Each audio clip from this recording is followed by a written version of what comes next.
Postmortem report ने अरशद शरीफ के murder के पीछे साजिश को बेनकाब कर दिया। पोस्टमार्टम रिपोर्ट के मुताबिक अरशद रशीद के जिस्म के ऊपर शदीद तरीन तशद्दुद किया गया। उनको गोलियां मारने से पहले उनके नाखूनों को उखेड़ा गया, उनकी उंगलियों को तोड़ा गया, उनकी कलाइयों को तोड़ा गया, उनकी पसलियों को तोड़ा गया और उनको गाड़ी में बिठाने से पहले शदीद तरीन तशद्दुद करने के बाद गाड़ी में बैठाया गया और बहुत ही क्लोज रेंज के साथ उनके ऊपर गोलियां चलाई गई। एक गोली पीछे से उनके सर के ऊपर मारी गई और एक गोली पीछे से उनकी छाती के ऊपर मारी गई, यानी कि कमर से में गोली मारी गई जो कि छाती से क्रॉस हो गई।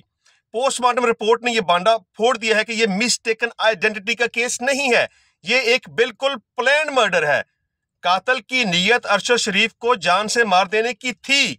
उसने सबसे पहले तशद्दुद किया, तकरीबन 2 से 3 घंटे तक तशद्दुद किया और उसके बाद बड़े ही बेईमाना तरीके से गोलियां मारकर हलाक कर दिया, शहीद कर दिया।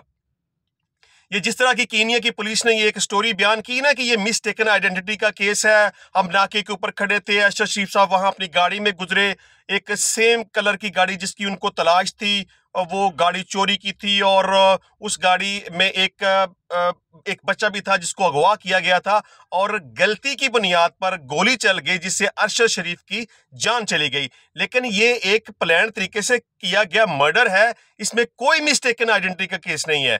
और इसमें जो ड्राइवर मौका पर मौजूद था उसको भी प्रॉपर तरीके से इन्वेस्टिगेट नहीं किया गया और जो कीनिया की पुलिस में जो खुद ये मर्डर कर रही है वो इसकी तफ्तीश प्रॉपर तरीके से नहीं कर सकती। अब देखना यह है कि इस सारी साजिश के पीछे असल हकाइक क्या है। किस शख्स ने अरशद शरीफ को मजबूर किया कि वो पाकिस्तान की सरजमीन को छोड़कर दुबई में चले गए? किसने मजबूर किया कि उनके ऊपर नाजायज और झूठ पर मबनी 16 FIRs दी गई? किसने उनके ऊपर गद्दारी का और मुल्क दुश्मनी का इल्जाम लगाया गया? किसने अपनी प्रेस कॉन्फ्रेंस में यह कहा कि इस शख्स के ऊपर FIR होनी चाहिए? उसको किसने मजबूर किया कि वो दुबई से भी निकलकर कीनिया में चला गया? और किस शख्स ने उसको मौत के घाट उतार दिया, अरशद शरीफ साहब को शहीद कर दिया?